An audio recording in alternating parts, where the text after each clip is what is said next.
ఈ బుడ్డ పిల్లగా అడుగులంగా సంచి పోయి అంటే బస్సు మోసుకుపోతున్నాడు నా ఫ్రెండ్స్. ఏదో ఎంత కష్టం ఉంది మాకు ఎక్కడికి, ఎన్ని కష్టాలు పడాలి పని చేయాలంటే.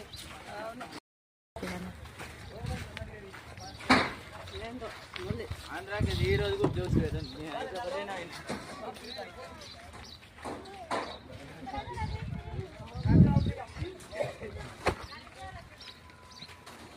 బాగా రాలా మరేంటి కష్టం పట్టడం బాగా తెలుసు.